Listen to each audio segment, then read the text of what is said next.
Have you ever wondered what actually goes into making a high-quality pair of leather dress shoes? At the Super Trunk Show in Singapore, Affan Mohamed of Bridlen Shoes pulled back the curtain with an in-depth workshop on how a shoe factory works, from the raw materials to the finished product, breaking down the process and craftsmanship behind every pair.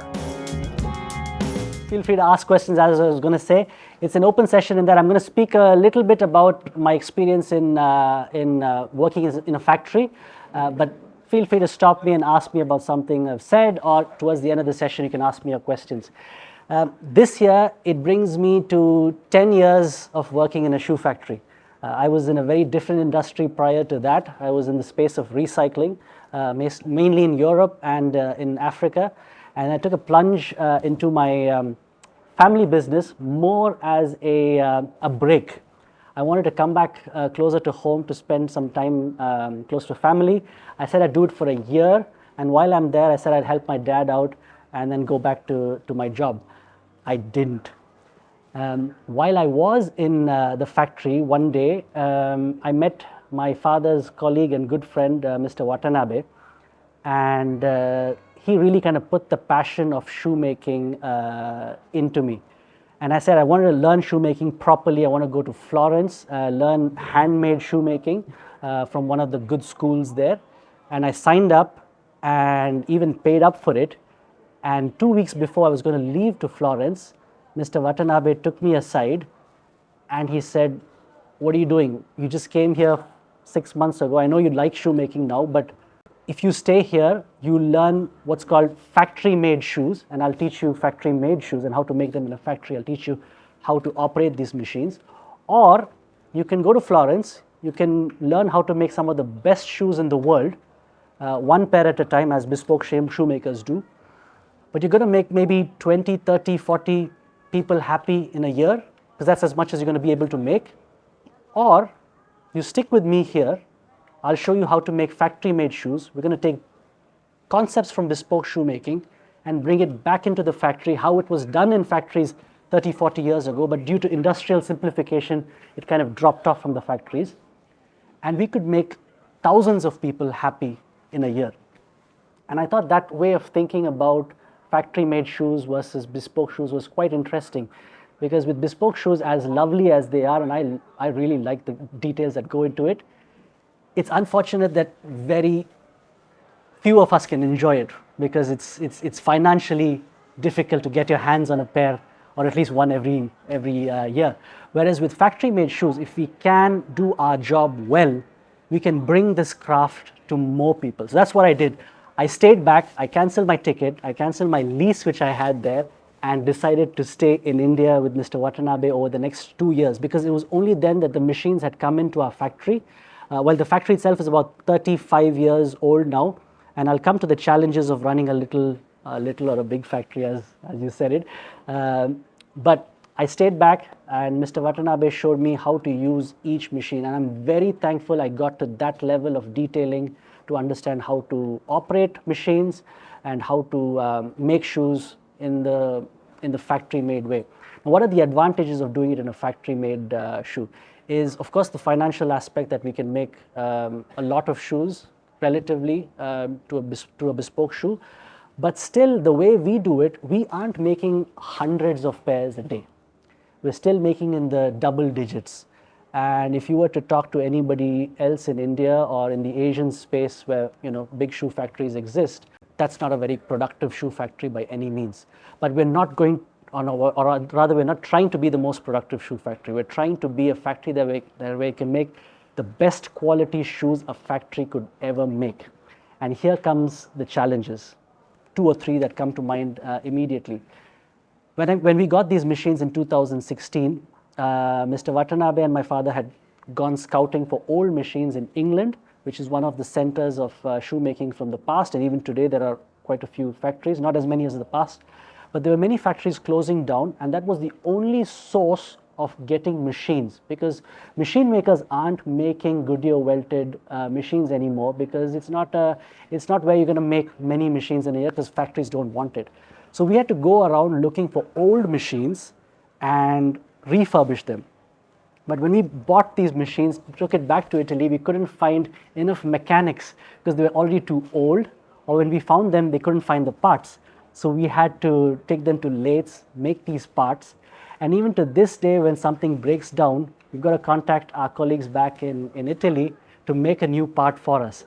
So that's one of my biggest challenges of running a shoe factory, is to keep all these old machines running.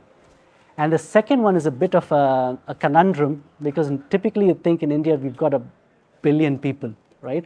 But it's hard to find people to come into this craft, because India and the young people are very well educated now. They don't want to obviously work in a shoe factory. It's a hard job. And believe you me when I tell you, we pay a lot more than many IT companies do to attract people to come into the shoe factories. And when we do, they see the hard work. Some of them stick around, some of them don't. But that's the reality of working in a shoe factory. So these are my two big challenges. One is getting machines to be in a working condition.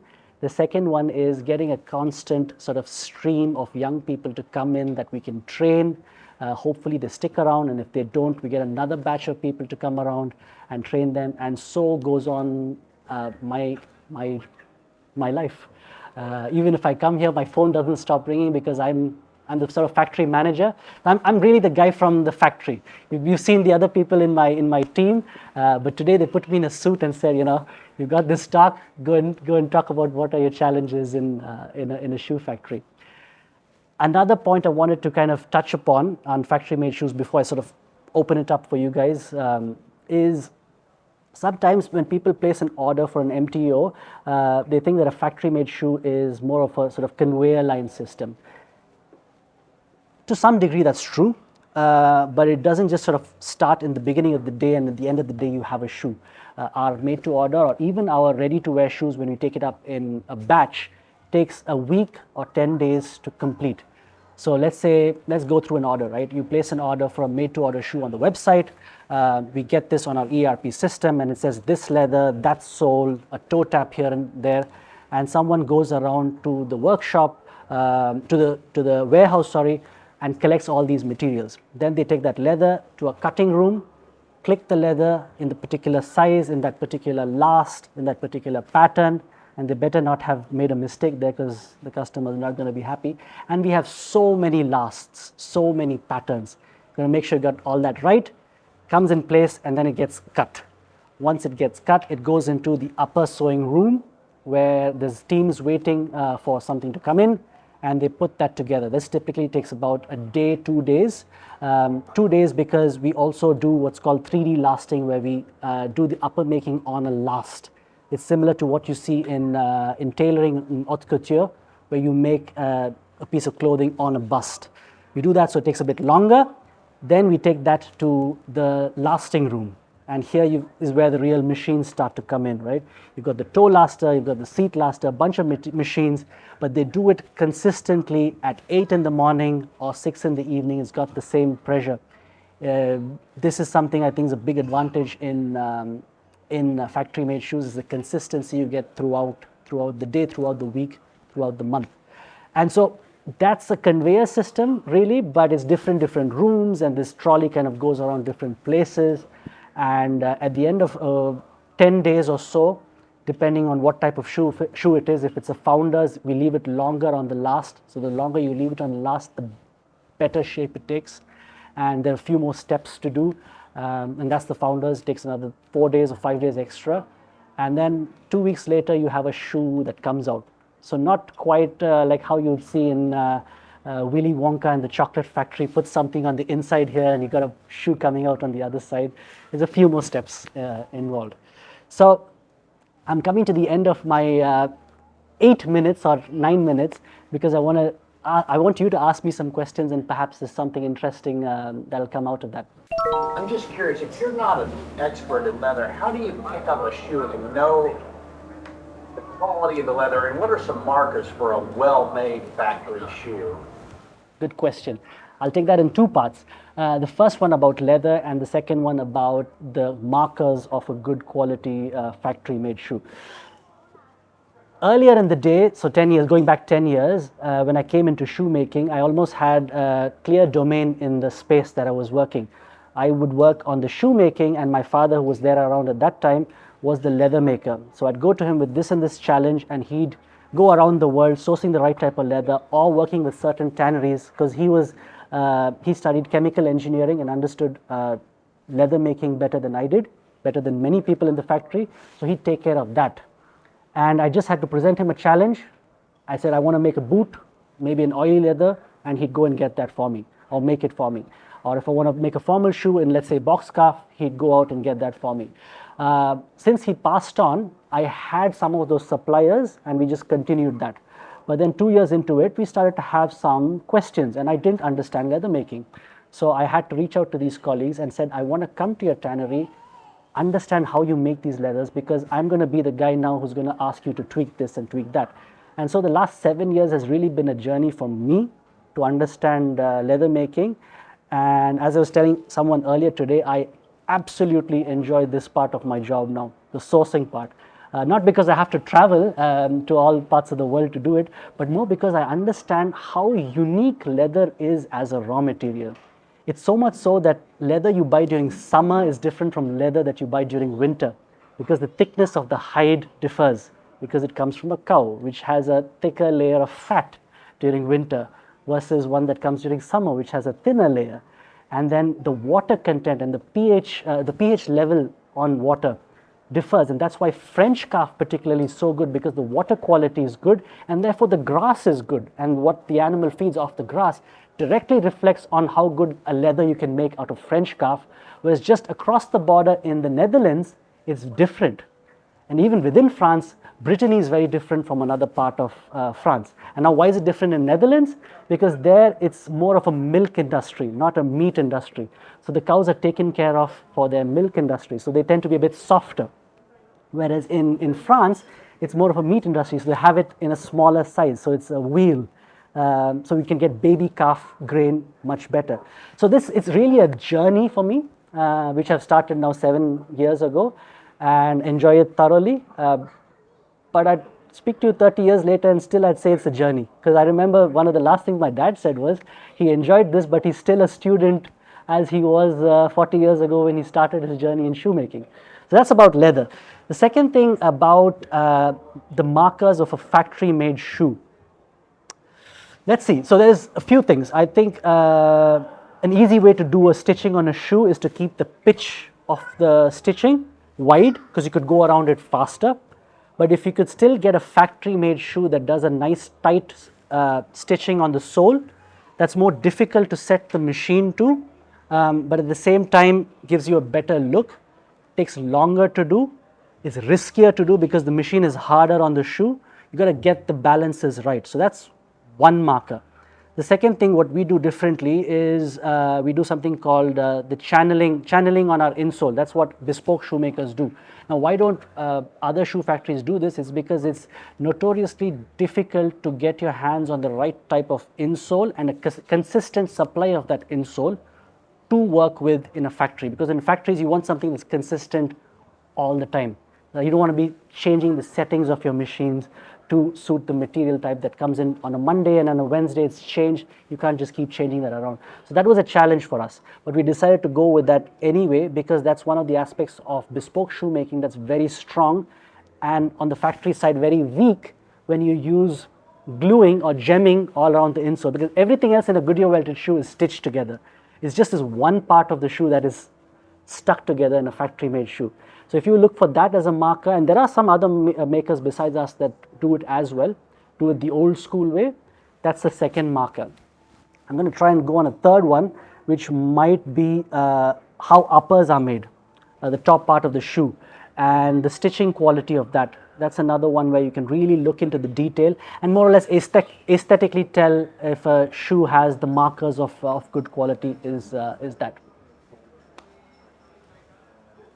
Thank you very much for that question. Any other questions you guys want to throw on my way? Simple question. Please? Do you had prior shoemaking experience before you? Prior to going abroad for my work, I did do a couple of summers, one in my father's shoe factory, yeah, they had to send me out of the house somewhere to do something during summer holidays. So I went into the factory and worked there for a couple of months. And another summer, I worked in my grandfather's tannery. My grandfather had a tannery, and I worked there for a few weeks. So I was exposed to the world of shoemaking. And of course, there was always conversations around the dinner table about shoes and about leather. But to be very honest, growing up, I was not interested in it the least bit. And my father never encouraged me to say that you have to come back into this family business. He said, you know, you've got a vocation, and I really liked recycling as a space, and so I studied that and took that as a job. He encouraged me to do my own thing. But I suppose at some level there was that calling, I guess. Maybe it was from that experience for 2 summers or just conversations across the dinner table. But that's about all the experience. Thank you very much. How do you work with quality control? Because I know that's one of the big challenges for shoe factories. That's true, and a good question. And I want to say 2 things when it comes to quality control. Quality control is one where we have to find problems after it has been made. And this is a constant battle, right? We obviously don't want to send it to the last table where we've done all that work and then reject a pair or go take it back to repair. So the first thing we do is what is called quality control in the earlier steps. So when leather comes in, make sure it is of the standard you want it. As soon as you cut it, check for defects and make sure you cut it in the right part. Don't just go all out to cut every part of the leather, and make sure you respect the direction of the cutting. And then so goes on every step of the shoemaking process. You try to eliminate problems as you can see it.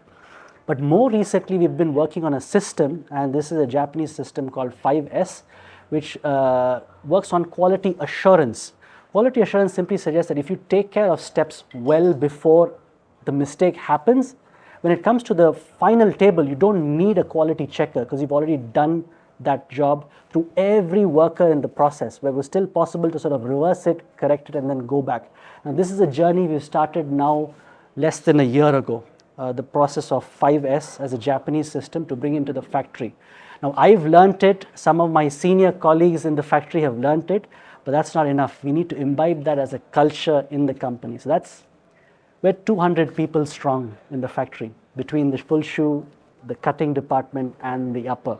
And that's 200 people we getting into a training program now. So we do this, we work Mondays through Fridays. Saturdays and Sundays are off, which is not typical in India. But one of the things I learned in Europe is to enjoy your weekend, so we do that. But on every other weekend, we come in now for these training programs, me and my team divided into different zones, and we do this program on 5S. And it's a year-long journey. At the end of it, which we hope to have a very different factory concept, where we're leaning more towards quality assurance rather than quality control, which is more typical, you'd say, of factories. So that's what we've been doing, and we're trying to make that pivot towards quality assurance. The Japanese can do it. Sure, it's going to be difficult for us, but we've put our minds to more difficult things and gotten there at some point. So we're hoping to do the same. Thank you. Thanks, Jesper. And perhaps another question? Or, all right. Oh, yeah, I see a hand there. What do you think people, especially in the West, especially in Asia, shoemaking and emerging market shoemaking now versus a few years ago? Thank you. That's a very good question you ask. And I've had, I must say, the privilege now of almost a decade of seeing things change for the better. I asked this very same question to my mentor and my teacher, or sensei as they say in Japanese. I said, who's going to want to wear shoes made out of India? Goodyear welted, all of that. Firstly, it's a small market. India is known for, let's say, bulk manufacturing. Sure, we want to do this differently, but who will want to do this? And he reminded me of his experience in Spain.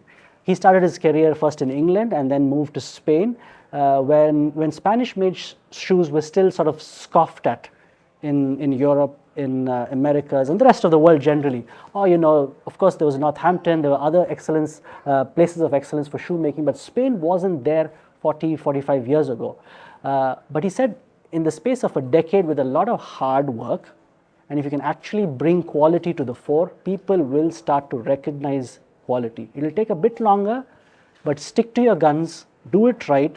And he said, age is on your side, he told me. So, start off and you'll probably see the better end of that stick soon enough.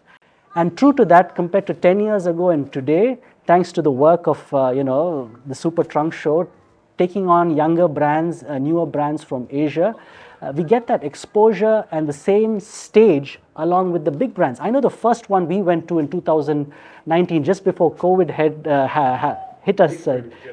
Just before. It was just 10 days before because the airports were closing down. I remember this was a very proud moment for me. It was the first trunk show in Europe. And we were alongside big names, these names that I've only seen either a showroom when I've walked through or I take inspiration from their old catalogs. There was Edward Green, there was Crockett and Jones, and these are storied factories. And I take more inspiration as a factory because that's my kind of, the holy grail for a factory is how long you can last, how consistent you can be with your quality. And we were alongside these names. And the fact that we were now placed on that stage gave us an opportunity. And now 6-7 years down the line, and at one time another British maker was doing the shoe shine and the patina. And we've got the opportunity to jump in and put our name in the hat, as it were. And now 6 years down the line, I see a much better appreciation for Asian brands and Asian shoe factory, because I think some of the brands you see here today are really, really good at their craft. First, it starts off, for the lack of a better word, to imitate, right? And then starts the innovation, because only when you start to imitate or repair is the best way to learn an old craft. Just keep doing the same thing again and again, you get better at it, and then your creativity kicks in and to give it your own twist. Like I saw earlier today, an old style, what's called the French work jacket, but the Asian twist to it. First you get good as a tailor, and then you give your Asian side to it. So we're starting to see a lot of styles, English styles, even Spanish styles, taking an Asian flavor to it. And the Americans, the Europeans, appreciating it for what it is. So I'm happy to say 10 years down my experience, I'm starting to see that shift in a very positive and faster than I expected trajectory. And I hope that only gets better over the next decade. Thank you for that question. All right. Super. Thank you very much, Affan Mohamed of Bridlen. Thank you, Jasper, and thank you for the opportunity as always.